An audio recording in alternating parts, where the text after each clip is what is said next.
حضرت خواجہ معین الدین چشتی اجمیری فرماتے ہیں کہ ایک دفعہ میں حج کرنے گیا، وہاں مینا، عرفات اور مزدلفہ میں میں نے ایک شخص کو دیکھا جو بلند آواز کے ساتھ ساتھ بار بار پکار رہا تھا، لبیک لبیک لبیک، اور غیب سے آواز آتی، لا لبیک لا لبیک لا لبیک۔ سرکار فرماتے ہیں کہ یہ سارا ماجرا دیکھ کر میں نے اس شخص کو بازو سے پکڑا اور بھرے مجمع سے باہر لے آیا اور پوچھا، بھلے مانس، تجھے پتا ہے کہ جب تو پکارتا ہے کہ اے میرے اللہ میں حاضر ہوں تو عالم غیب سے آواز آتی ہے، نہیں تو حاضر نہیں ہے؟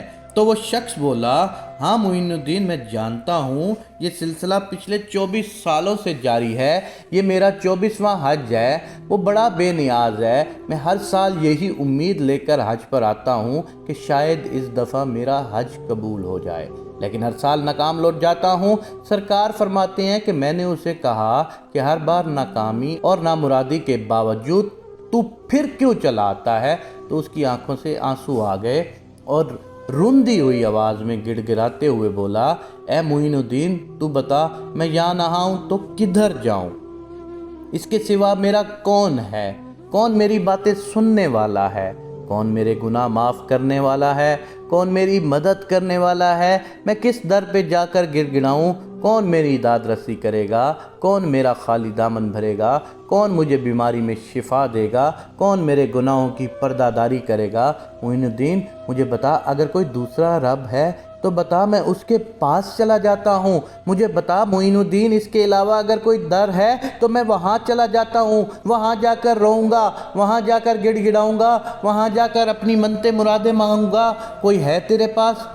سرکار فرماتے ہیں، اس کی باتیں سن کر میری آنکھوں سے آنسو جاری ہو گئے، جسم پر لرزہ طاری ہو گیا، اور میں نے اپنے لرزتے ہاتھ بارگاہ خداوندی میں دعا کے لیے اٹھائے اور کپ کپاتے ہونٹوں سے ابھی صرف اللہ کو پکارنا شروع ہی کیا تھا کہ غیب سے آواز آتی ہے، اے معین الدین، یہ ہمارا اور اس کا معاملہ ہے، تو پیچھے ہٹ جا۔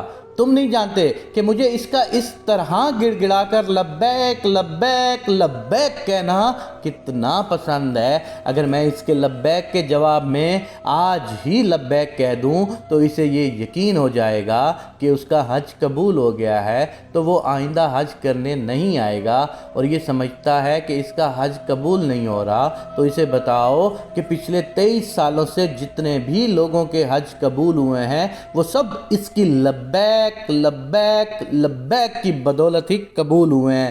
اے بندہ خدا، تو کس الجھن میں ہے؟ ذرا ایک بار اس رب کے آگے گڑ گڑا کے تو دیکھ، ذرا ایک بار اس رب کے آگے تو معافی مانگ کے تو دیکھ۔ وہ رب جو 70 ماؤں سے زیادہ پیار کرتا ہے، وہ رب جو تمہیں نافرمانی کے باوجود بھی رزق دیتا ہے، وہ رب جو تمہیں ہر قسم کے گناہوں کے باوجود بھی رزق دیتا ہے، وہ کیسے تیری دعا کو رد کر سکتا ہے؟ اے بندہ خدا، تو اللہ کے آگے گڑ گڑا، تو اللہ کے آگے مانگ، دیکھ پھر تیری کیسے مرادیں پوری ہوتی ہیں۔ یا اللہ، ان تمام لوگوں کی مرادیں قبول فرما جو تیری راہ پہ نکلے ہوئے ہیں، آمین یا رب العالمین۔